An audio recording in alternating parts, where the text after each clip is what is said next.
In this video, we're going to talk about builds and drops. Builds and drops are a really important part of electronic dance music, but they are also found in other genres of music that are sort of influenced by EDM, like pop and hip hop. We're going to look at some very simple examples here.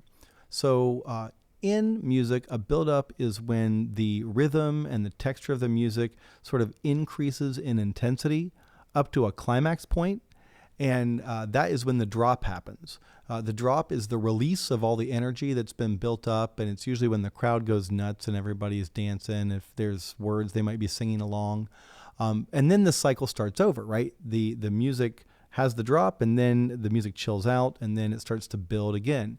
A really skillful DJ is good at manipulating the crowd that's in front of them at like a club or something using builds and drops.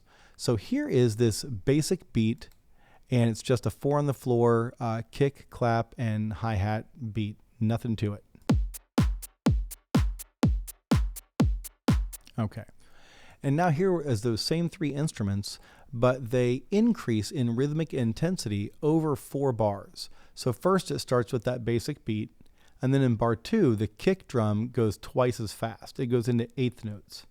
In bar 3, the clap and the hi-hat also go in 1/8 notes. In bar 4, they go in 16th notes.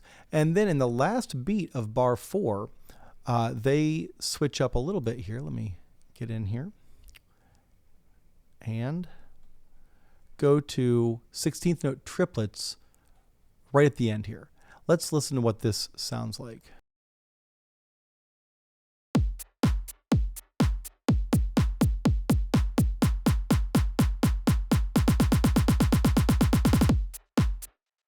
This is not a Grammy award-winning build-up or anything. It's very simple. I just wanted to show you the change in rhythmic intensity as we approach the end of the 4-bar phrase. Now let's take a look at a build in a more musical context. All right, here is this remix of the song Contagious. And in this section, there is a build between cues 17 and 18. Let's take a listen to this and just listen to how the rhythm increases as we go toward the drop here.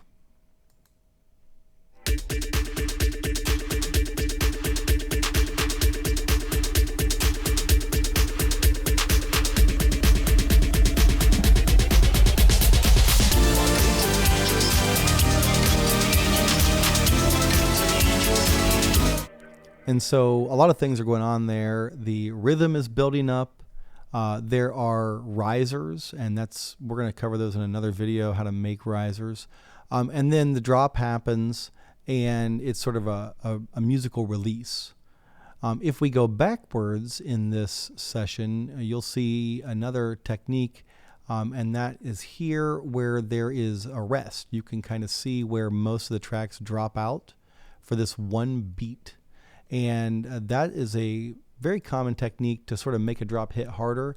Now this is not a hard drop, but it's a light drop. But let's listen to this section here. This is in a halftime feel.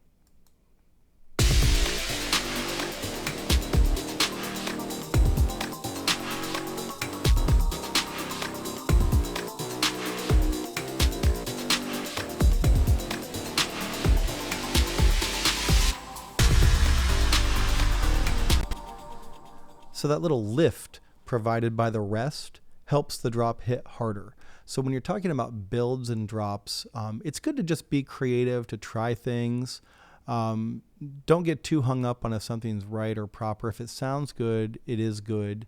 And just have fun. But use those builds and drops. Use the rhythmic devices that I've talked about in the last few videos to heighten the transitions and hype up the different sections. And that'll keep the listener much more engaged.